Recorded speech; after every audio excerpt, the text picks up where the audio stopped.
परमेश्वर के दैनिक वचन।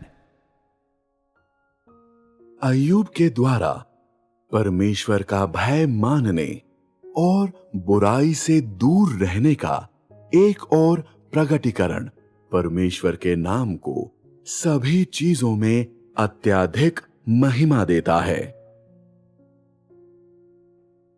अय्यूब ने शैतान के प्रकोपों का दुख उठाया था, फिर भी उसने यहोवा परमेश्वर के नाम को नहीं छोड़ा।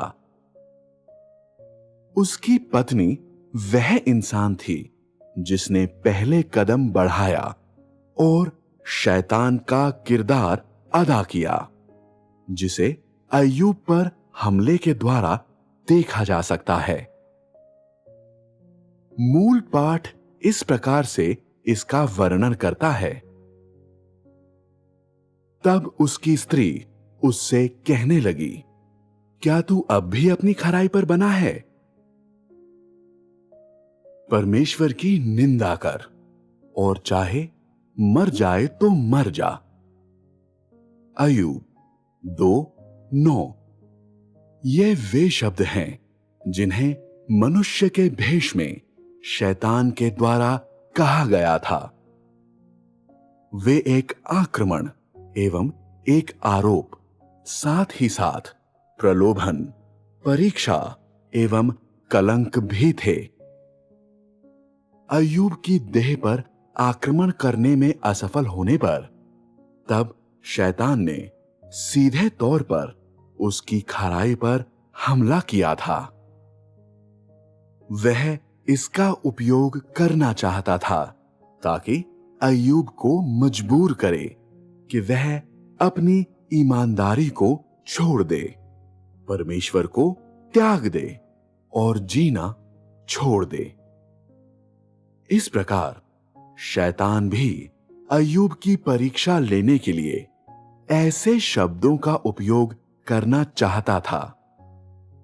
यदि अय्यूब यहोवा के नाम को छोड़ देता तो उसे इस पीड़ा को सहने की आवश्यकता नहीं होती।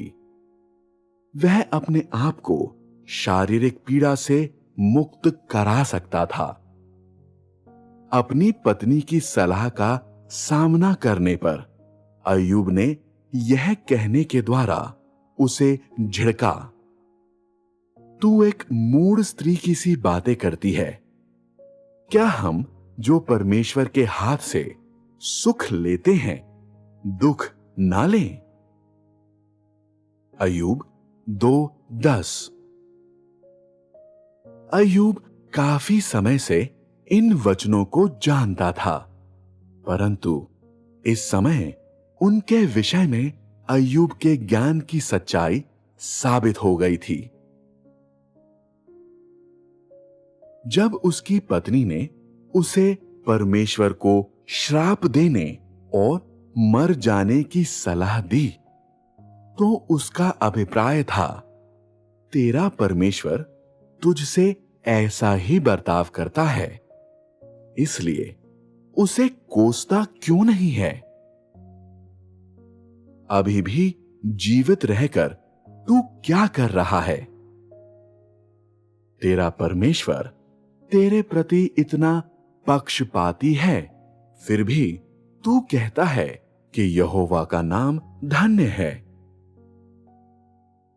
जब तू उसके नाम को धन्य कहता है तो वह कैसे तेरे ऊपर विपत्ति ला सकता है? जल्दी कर और उसका नाम त्याग दे और अब से उसका अनुसरण मत करना। इस तरह से तेरी परेशानियां समाप्त हो जाएंगी। इस घड़ी वहां ऐसी गवाही उत्पन्न हुई जिसे परमेश्वर अय्यूब में देखना चाहता था। कोई साधारण मनुष्य ऐसी गवाही नहीं रख सकता था। न ही हम इसके विषय में बाइबल की किसी अन्य कहानियों में पढ़ते हैं, परंतु अय्यूब के द्वारा इन शब्दों को कहने के बहुत पहले ही परमेश्वर ने इसे देख लिया था। परमेश्वर ने महज अय्यूब को अनुमति देने के लिए इस अवसर का उपयोग करने की इच्छा की थी, ताकि वह सबको यह साबित करे कि परमेश्वर सही था। अपनी पत्नी की सलाह का सामना करने पर अय्यूब ने न केवल अपनी ईमानदारी को नहीं छोड़ा या परमेश्वर को नहीं त्यागा, बल्कि उसने अपनी पत्नी से यह भी कहा, क्या हम जो परमेश्वर के हाथ से सुख लेते हैं दुख न लें? क्या इन शब्दों में बहुत वजन है? यहां केवल एक ही तथ्य है जो इन शब्दों के वजन को साबित करने में समर्थ है। इन शब्दों का वजन यह है कि उन्हें परमेश्वर के द्वारा उसके हृदय में मंजूर किया गया है।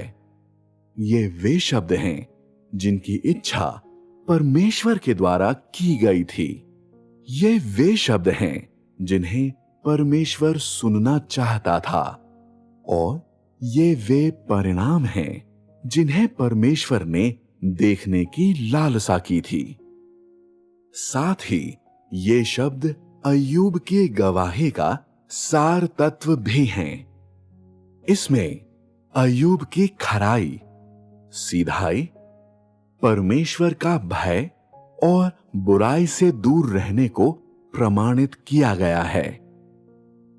अय्यूब की बहुमूल्यता इसमें निहित है कि जब उसकी परीक्षा ली गई, और तब भी जब उसका पूरा शरीर दुखदाई घावों से भरा हुआ था, जब उसने अत्यधिक पीड़ा को सहा, और जब उसकी पत्नी एवं सगे संबंधियों ने उसे सलाह दी, फिर भी उसने इन शब्दों को कहा था।